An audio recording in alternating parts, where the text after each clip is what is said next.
All right, what's up, good people? Welcome back to DVD Shelf Sessions. I'm your host, Six the Law. Today, we have an artist who does not color within the box. This artist is very different. I've known him for years. He's one of the best creative minds in the game and someone who I'm excited to go from strength to strength to strength. We've got the incredible Madeinromee at the DVD shop. Guy. What's good, man? What's good, my brother? I'm good, fam. I love the fits. Thank you, bro. Thank you. Can you tell us what inspired the fit? So, these pants, let me start with the pants. It gets flashy, it's part here. Yeah. These pants were made by Antagonists, dope group. These two guys, so outside Antagonists, you know, they're different CEOs. A little belt, and BB belt, you know, a white shirt. I got a mask on today for reasons that will be told later. I'll tell you that later, you know what I'm saying? But today's like fit is kind of like still like showing people how it turns out I can be, but still be kind of calm. I'm saying I got the spikes on the jeans, you know what I'm saying? But I still kind of keep it calm, you know. I like to not so calm Sunday, you know what I'm saying? I like the intentionality you have with your fashion and even with your visuals. So let's talk about individuality and authenticity and what that means to you. All right, so like honestly, like the whole reason why I'm so like alternative or experimental with the way I am is because I had like a whole bunch of like built up like emotions on always being the weird kid, you know, saying so like I never really understood why I was the way I was. I just knew like I wasn't like everybody else. I just see my ideas were like twisted in a way, but like people would understand that, you know, there's beauty behind the dark shit. You feel what I'm saying? Yeah. Can I swear by the way? Yeah, do your thing. Sure shit. I just gotta make shit up. So yeah, so individuality makes me like, no matter how much like pressure we get to always conform to be something or to be somebody, being your authentic self and never letting the whimsy and the inner you die is like success in life. You can have $1 billion but lose yourself, but you feel what I'm saying? So yeah, it's all about always being you. Damn. Yeah, it's dropping gems. Let's talk about, so you're an artist and producer. Yes. I mean, you've produced one of my records. That was Break from Harare, produced by Madeinromee. Shout out. And you've been sampling these Zimbabwean classics. So I was curious when I was watching it. I was like, okay, number one, this is super dope. But I was like, is this like an intentional like thing where you're like, okay, I'm trying to incorporate my culture into my style? Or is it just like a creative challenge that you gave yourself? You know, to me, it's like always been about learning more about myself. And I feel like who better than Tupu? You know what I'm saying? That's like the most cultural gem that there is. You know what I'm saying? Yeah. But like in the way that I did it, it was to provoke some people either a certain way, but not in the way to like really agitate people. People took it the wrong way. I got a lot of hate from that. But you know, that's the whole point. You're meant to divide people, to have different opinions. Yeah. When you have an opinion of me, it means you thought of me. So I'm ready to do my job. My job is done. Whether you have a bad opinion or a good opinion of me, you thought of me. Yeah, that's the job. Real art is polarized. Exactly. So you kind of make your own decision on what you think the song means to you. But for me personally, it was just to express the fact that I can make something so beautiful, so provocative. You know what I'm saying? But then so beautiful again because I'm still making people come together. You feel what I'm saying? So yeah, dope. Pretty much how I see it. I feel like you're an artist who's really embraced the DIY aspect, which is a super important thing for independent artists, right?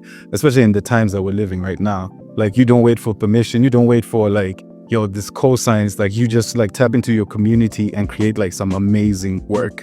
How did that start and how helpful has that been in your journey? Okay, so real DIY stuff. Okay, so first things first, like DIY kind of started was like, I remember I was like trying to drum my first EP and I had everything set. I had like the best beats, I had production, everything was so dope and everything. Then I realized once I was about to like upload it, none of the beats were actually free. I didn't know that free didn't mean free. So I was like, oh damn, I made all this work. But like I could have just done it myself. So I taught myself how to produce. Yeah. You know, that's literally how it started. People were telling me like, Sky $50, I'll make you sound like Beyonce. And I was like, okay, cool, I'll pay you. And then it was sound terrible. But like, I was like, you know what, let me try to learn it myself. Yeah. So I learned like everything, literally myself, production, mixing, everything. I fell in love with the craft. Yeah. I stopped being an artist for a really long time as well.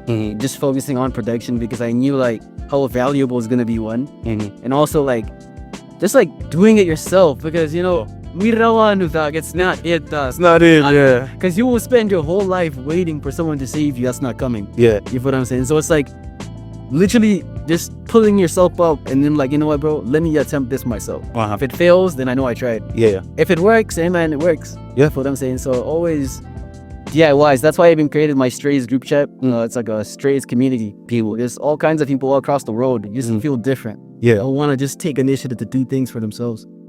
Yeah. Super dope, man. And you know, I love what you're saying, because like you really remind me of me.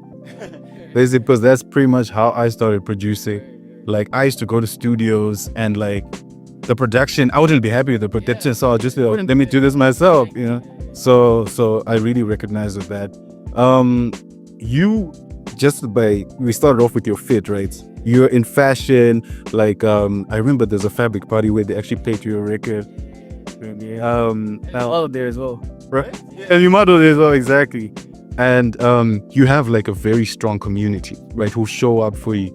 How important is like community to your community? Is everything. As like I'm always someone who likes to do everything myself. Yeah. But I realize like the people around you are what shapes the opinion on what you want to do, and also what you want to get to.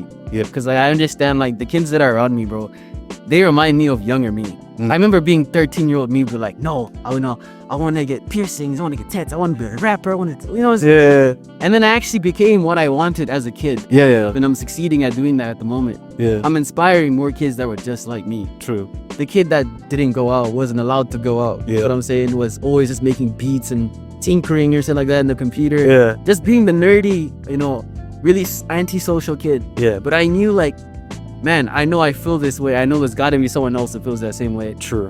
And then COVID is what taught me like, damn, there's really communities of people out there.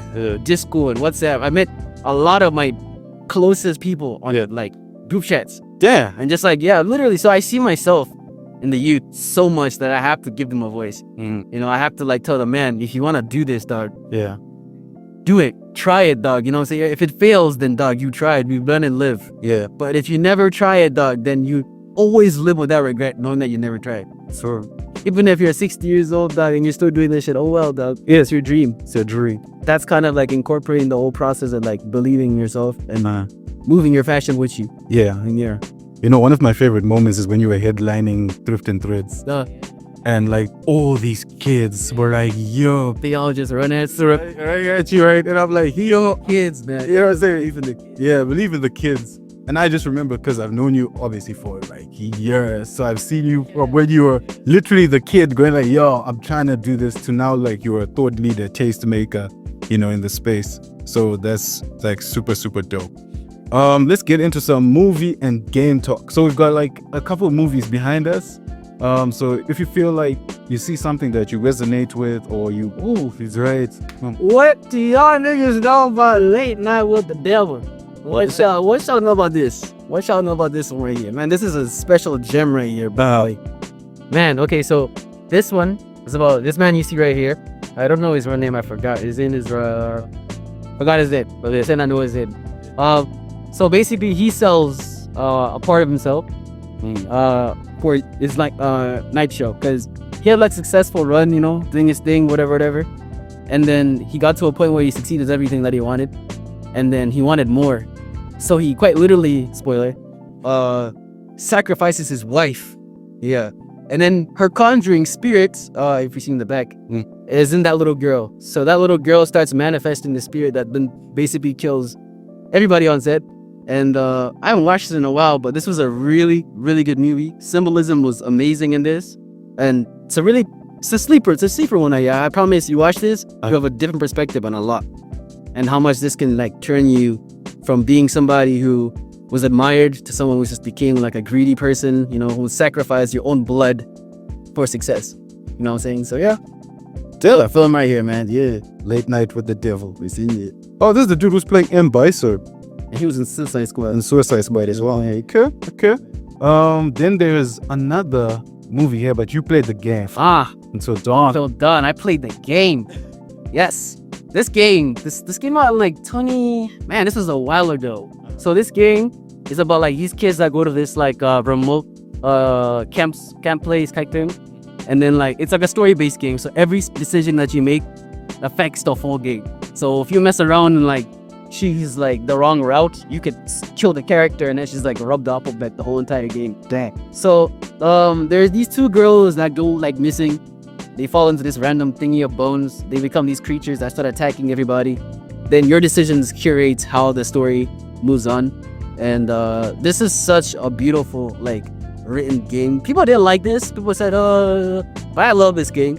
And another sequel to it. I'm not sure it's the sequel, but like it's called The Quarry. It's kind of the same.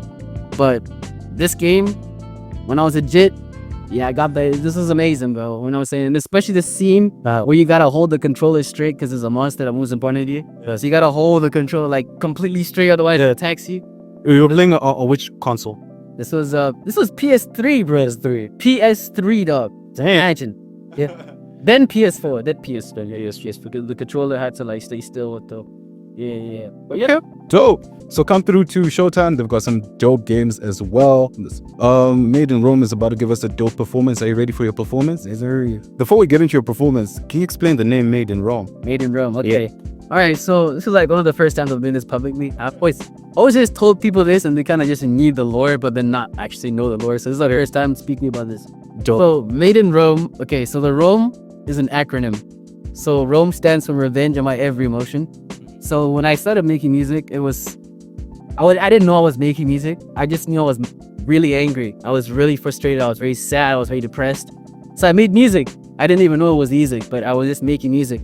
So my name means made in anger. So it was like from the time that I was making music, it was a way for me to heal. So it was angry music. A lot of my early music is some rough, angry, sad, depressing stuff. I healed obviously from the stuff, you know what I'm saying? But like a lot of my stuff still incorporates that aggression. That's why my alternativeness, you know, I'm like an example of the music that I make. Dressing wise, I'm not a bad person, but yeah, man. But yeah, that's pretty much what it means. Madeinromee means made in anger, or yeah, revenge of my every emotion. Dope. Yeah. That's an exclusive on DVD Shop Sessions. Right, this is your host, Six the Law. You've been watching our incredible interview with Madeinromee. He's about to give us a dope performance. Please do like, share, subscribe. Bless. A big thank you to Showtime Home Video for allowing us to film the DVD Shop Sessions in their store. If you're looking for movies, series that you or the whole family can enjoy, this is the place to be, as well as consoles accessories, and an assortment of different games. Motor vehicle insurance and Zessa tokens also available in store. Come through to Showtime Home Video. What's good? This is Six the Law, and welcome to DVD Shop Sessions Performances. This is our special guest, Madeinromee.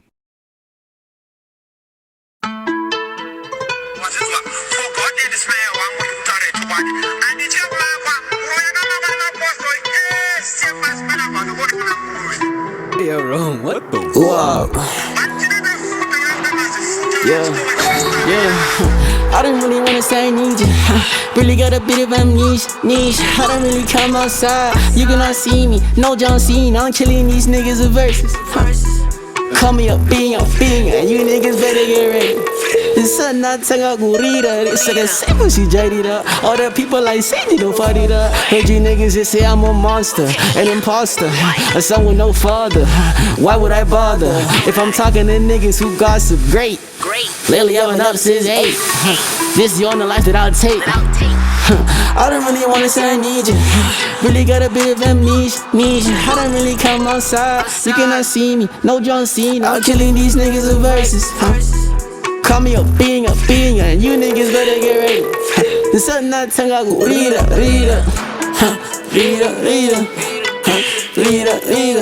The sun not tanga reader.